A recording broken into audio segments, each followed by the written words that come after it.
ये सीधे तस्वीरें देख सकते हैं भूमिया सरकार मेहगांव की है, जहां 19वां भूमिया सरकार वार्षिक उत्सव के उपलक्ष्य में पहली बार भिंड में राष्ट्रीय प्रवक्ता देवी चित्रलेखा की कथा का आयोजन होने जा रहा है, जिसमें 7 से 8 लाख तक के श्रद्धालुओं के आने की संभावना को देखते हुए व्यापक तौर पर तैयारियां शुरू हो गई है। पहली बार जिले में अंतर्राष्ट्रीय प्रवक्ता देवी चित्रलेखा जी की कथा का आयोजन मेहगांव में भूमिया सरकार के 19वें वार्षिक उत्सव के दौरान होने जा रही है, जिसमें तकरीबन 7 से 8 लाख श्रद्धालुओं के आने की संभावना जताई जा रही है। इसी कथा के आयोजन को लेकर आज नंदरुआ महंत रामदास जी व खनेता धाम के महंत रामभूषण दास जी एवं इसी क्रम में अपनी पहचान बना चुके हरिओम दास जी महाराज के द्वारा प्रेस वार्ता आयोजित की गई और इस बड़े आयोजन को लेकर अपनी अपनी रूपरेखा मीडिया के सामने बताई। भूमिया सरकार के महंत हरिओम दास जी ने कहा कि जिले में पहली बार राष्ट्रीय कथा प्रवक्ता देवी चित्रलेखा की कथा का आयोजन 19वां वार्षिक उत्सव भूमिया सरकार के उपलक्ष्य में 7 दिवसीय होने जा रहा है, जिसकी तैयारियां विगत 3 माह से जोर शोर से चल रही है। इस आयोजन में चंबल संभाग समेत अन्य मंदिरों पर जाकर संतों को आमंत्रण पत्र दिया गया है और खासकर इस कथा में शंकराचार्य के अलावा बागेश्वर धाम के पीठाधीश्वर पंडित धीरन शास्त्री समेत मुख्यमंत्री डॉक्टर मोहन यादव के आने की पूर्ण संभावना है, जिसको लेकर तैयारियां जोर शोर से चल रही है। इस कथा में तकरीबन 7 से 8 लाख श्रद्धालुओं के आने की संभावना है और इस कथा में 1000 मूल पाठ होंगे जो पहली बार होने जा रहे हैं और 9 महापुण्य यज्ञ भी होगा। साथ ही शोभा यात्रा, कलश यात्रा एवं कथा प्रारंभ 27 मई से 4 जून तक चलेगी और कथा का समय दोपहर 3 बजे से शाम 6 बजे रहेगा। गर्मी को देखते हुए एवं कथा के बीच सुबह महादिव्य दरबार भी 30 मई से 2 जून तक चलेगा। दरबार का समय सुबह 11 बजे से दोपहर 2 बजे तक रहेगा और रासलीला का आयोजन रात्रि 8 बजे से प्रारंभ होगी जो रात भर चलेगी।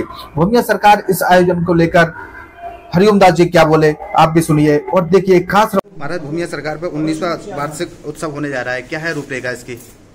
बोल भूमिया सरकार की जय, बोल नारायणी मैया की जय, बोल पूज्य गुरुदेव भगवान की जय। ये भूमिया सरकार का वार्षिक 19वां महोत्सव है। भूमिया बाबा के जन्मोत्सव मतलब जिनका भूमिया बाबा का आज जो जन्मदिन जो बन रहा है उसी दिन अवतरण हुआ उनका, तो उस अवतरण के उपलक्ष्य में ये प्रोग्राम रखा जाता है। पिछली बार भांति देवकीनंदन महाराज की कथा करवाई थी, अब की बार में अपने चित्रलेखा जी के मुखारविंद से कथा का श्रवण करवा रहा है। इसकी रूपरेखा अभी तो व्यवस्थाएं चल रही हैं, व्यवस्थाएं इतनी अच्छे से चल रही है, सब शिष्यगढ़ लगे हुए, व्यवस्थाएं जोरों पे है और शोरगढ़ भी जोरों पे है, हर जगह चर्चा है उनकी। और हम भी चाहते हैं कि भूमिया सरकार की कृपा से ये जो महायज्ञ अपन सबने रो रहा है, महायज्ञ अपन ने जो आयोजन किया है, ये महायज्ञ सफल हो जाए। शंकराचार्य भी और बागेश्वर महाराज भी आने की मुख्यमंत्री तक की आगमन की सुन रहे हैं इस कथा में। बिल्कुल, हमने आग्रह किया है, सबसे निमंत्रण भी दिया है सबको। मैं स्वयं ही निमंत्रण देने गया तो सबने आश्वासन दिया है कि मैं आऊंगा जरूर। जैसे ही उनका समय निर्धारित होगा उस समय के अनुसार आपको अपडेट कर दिया जाएगा कि वो इस दिन आ रहे हैं तो उस दिन आप सबको आना है। उस कथा में और इस कथा में क्या देख रहे हैं महाराज? किसमें? पूर्व की जो कथा हुई थी, पूर्व की कथा में इस कथा में बहुत अंतर है। पूर्व की कथा में लोगों के अंदर उल्लास कम था, पर अब की बार में हर्षोल्लास अधिक है। अगर लोगों के अंदर, भक्तों के अंदर, श्रद्धालुओं के अंदर इतना जोश है कि मुझे खुद समझ में नहीं आ रहा है कि मैं क्या करूं। उनका जोश को देखकर हम तो ये कह रहे हैं कि उनका जोश ऐसे ही निरंतर बना रहा और अधिक से अधिक संख्या में सब आए। 1000 पहली बार जिले में देखने में आ रहा है हमारे, 1000 मूल पाठ होने जा रहा है एक यज्ञ में।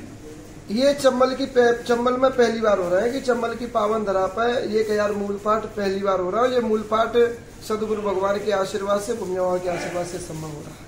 मतलब कितने लोगों की आकलन किया जा रहा है श्रद्धालु आने की संभावना? पिछली बार 7 दिन में देवकीनंदन महाराज की जब कथा हुई थी तो उसमें 7 दिन में 5 लाख से अधिक श्रद्धालु आए थे। अब बार हम उनसे भी अधिक, तो अपन सबने निर्णय लिया है कि सबने 10 लाख श्रद्धालुओं की व्यवस्थाएं रखी है बैठने की, क्योंकि गर्मी अधिक पड़ेगी। उस गर्मी को देखते हुए व्यवस्थाएं अधिक हैं, तो उनके तहाँ की तहाँ कूलर, पंखे, बाकायदा सब चीज की व्यवस्था है। उनको जैसे यहाँ बैठाना है तो काफी दूरी पे बैठे, कोई चिपक के न बैठे तो कोई सपोषण न हो सके। इस चक्कर में कूलर, पंखे की अधिक से अधिक व्यवस्था की गई। बढ़िया सब सुविधाएं, सब आए, खूब सारे आए और हम देखा अधिक से अधिक संख्या में आए और इस यज्ञ का आनंद है। दिव्य दरबार और रामलीला, ये भी रासलीला जो दिव्य दरबार चूंकि 4 दिन का दिव्य दरबार है और दोपहर 11 बजे से 2 बजे तक दिव्य दरबार रहेगा। वो दिव्य दरबार का समय है 4 मतलब दिव्य दरबार अपना कहाँ है, हाँ 30 मई से 2 जून तक दिव्य दरबार रहेगा। जो कि सुबह 11 बजे से दोपहर के 2 बजे तक रहेगा। श्रद्धालुओं को कोई परेशानी खड़ी ना हो, इसके लिए क्या अपील करेंगे महाराज? श्रद्धालुओं से अपील है कि पहली बात तो हम बहन बेटियों से सबसे अपनी से अपील करेंगे, जितनी भी भूमिया सरकार की बहन बेटियां लाडली हैं सबसे आग्रह करेंगे, जो भी इस महायज्ञ में आ रहे हैं उनसे भी आग्रह करेंगे कि आप सब सोने के आभूषण पहन के बिल्कुल ना आए, क्योंकि अधिक संख्या होगी तो चोर भी अधिक आएंगे, तो और गर्मी अधिक पड़ेगी तो एक दूसरे से चिपकेंगे। तो मतलब ये है कि आप सोने के आभूषण पहन के ना आए, सादा आए, जैसे एक भक्त भगवान के मंदिर में जैसे जाता है उस प्रकार आप आए और आके अपनी कथा का श्रवण करें। सोने के आभूषण बिल्कुल पहन के ना आए। बाकी गर्मियों के लिए व्यवस्था की है, जगह जगह पानी की व्यवस्थाएं करवाई है, जगह जगह नलकूप रखे हुए, जगह जगह पानी के साधन लगे हुए, जगह जगह हर चीज की सुविधा कंपलसरी सब व्यवस्था है। लाखों के श्रद्धालु में आने की संभावना है महाराज। प्रशासन की आपकी बैठक हो चुकी है इसको लेकर? जी, प्रशासन से बैठक हो गई, हमारे माननीय एसडीएम महोदय से भी होगी, एसपी साहब से भी हो गई थी, माननीय कलेक्टर महोदय से भी हो गई। सबने बढ़िया व्यवस्थाएं की कहा है कि सब व्यवस्थाएं और वो कार्य भी कर रहे हैं, सब कार्य कर रहे हैं, तो सख्त कराते हैं। बाकी हम तो बोल देते हैं, बाकी फलीभूत करना उनका काम है, तो उनसे हम भी प्रार्थना करते हैं। हमें अपने आराध्य पर भरोसा है, क्योंकि हम जो भी बोलते हैं सटीक होकर बोलते हैं, अपने आराध्य के भरोसे पर बोलते हैं कि हम जो बोलेंगे वो भूमिया सरकार हम जो बोल दिया कि वो भूमिया सरकार वो काम पूरा करे, वो करते हैं। ये हमें अपने आप पर भरोसा है, क्यों करते हैं? क्योंकि उनका हम पे आशीर्वाद है। और कहीं ना कहीं भूमिया बाबा हम सबके हैं। हम तो ये कहते हैं भूमिया बाबा जो है, बाबा एक नाती का संबंध जो होता है, बाबा एक नाती का जो प्रेम होता है वो उनका प्रेम है। भूमिया बाबा है हमारे, हम उनके नाती है, हम सब उनके नाती है। तो कहीं ना कहीं जैसे हम बाबा से प्रेम करते हैं, अपने दादा से स्नेह करते हैं, उसी प्रकार अगर आप भूमिया बाबा से स्नेह करते हैं तो वो हमें एक दादा की तरह ही ट्रीट करता है। एक दादा अपने पोता को जैसे ट्रीट करता है वैसे ही वो ट्रीट करते हैं। उसी अनुभव से हम जो बोलते जाते हैं वो अपना काम करते जा रहे हैं और आप लोगों को प्रसिद्धि पा रहे हैं। तो मैं क्या